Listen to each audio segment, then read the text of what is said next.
walang patid ang hakbang ng pamahalaan para sa pagtugon sa mga epekto ng baha sa Metro Manila at ilang karatig bayan.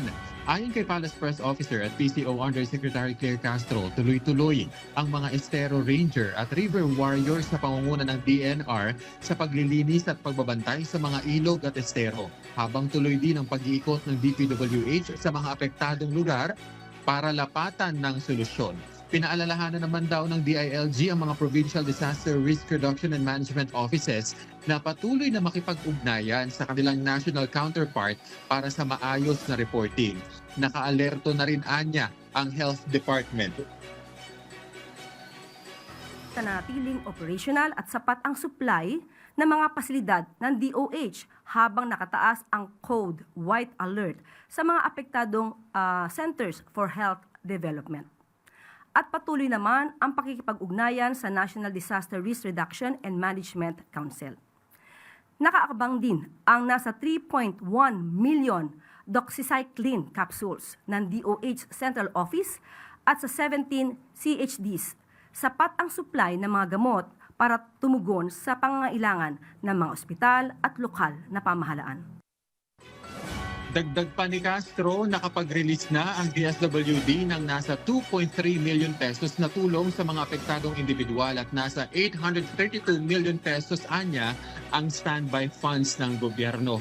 Bagaman hindi natin ini-invalidate, Trixie, yung naging negatibong epekto ng malakas na pag-ulan sa ilan nating kababayan, pero sinabi ng Malacanang na may magandang epekto rin ang madaming bagsak ng ulan sa mga dam at irigasyon.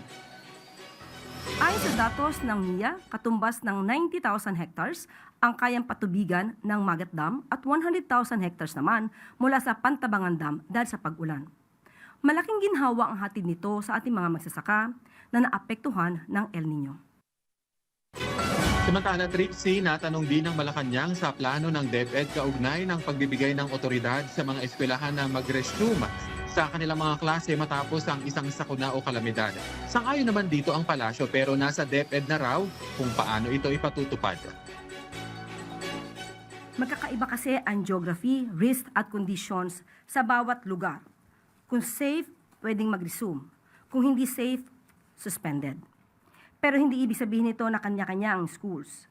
Mahalaga ang coordination at shared responsibility with the LGUs kasama ang clear safety assessment, timely communication at accountability bago magdesisyon. So ito po ay palalawigin ni Secretary Sani Angara at pag-uusapan ito sa mga eskwelahan para alam nila kung paano magbigay ng ulat kapag mayroong masamang panahon. Trixie, maya-maya lamang ay nakatakdang pangunahan ni Pangulong Ferdinand R. Marcos Jr. ang isang situation briefing dito sa MMDA office sa Pasig City para alamin ang sitwasyon sa Metro Manila sa harap nga ng nararanasang sama ng panahon. Makakasama niya rito ang ilang opisyal ng gobyerno. Trixie. Okay, maraming salamat Kenneth Pasyente.